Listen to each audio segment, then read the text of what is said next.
धनी बन्ने सपना सबैले देख्छन्, तर किन धेरै मानिस जीवनभर मेहनत गर्दा पनि धनी बन्न सक्दैनन्? कारण सरल छ, केही गलत बानी। आजको भिडियोमा हामी त्यस्ता 5 बानीबारे कुरा गर्दैछौँ।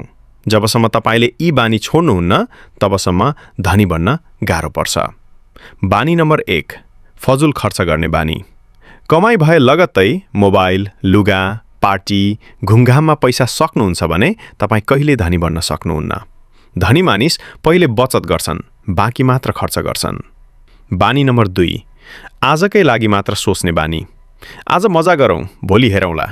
यही सोचले भविष्य बर्बाद हुन्छ। धनी बन्ने मानिस 5 वर्ष, 10 वर्ष अगाडि सोचेर आज निर्णय गर्छन्। बानी नम्बर 3, नयाँ कुरा सिक्न नचाहने बानी। पैसा कसरी बढ्छ, लगानी के हो, सिप कसरी विकास गर्ने, यी कुरा सिक्न आलस्य गर्ने मानिस सधैँ पैसाको पछाडि दौडिरहन्छ।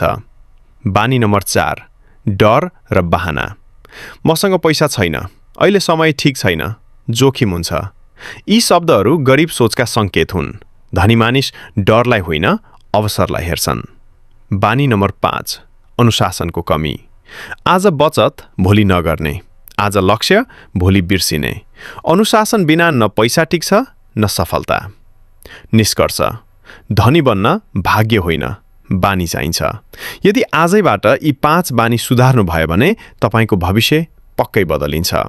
यदि यो भिडियो उपयोगी लाग्यो भने लाइक, शेयर र सब्स्क्राइब गर्न नबिर्सनुहोस्। धन्यवाद।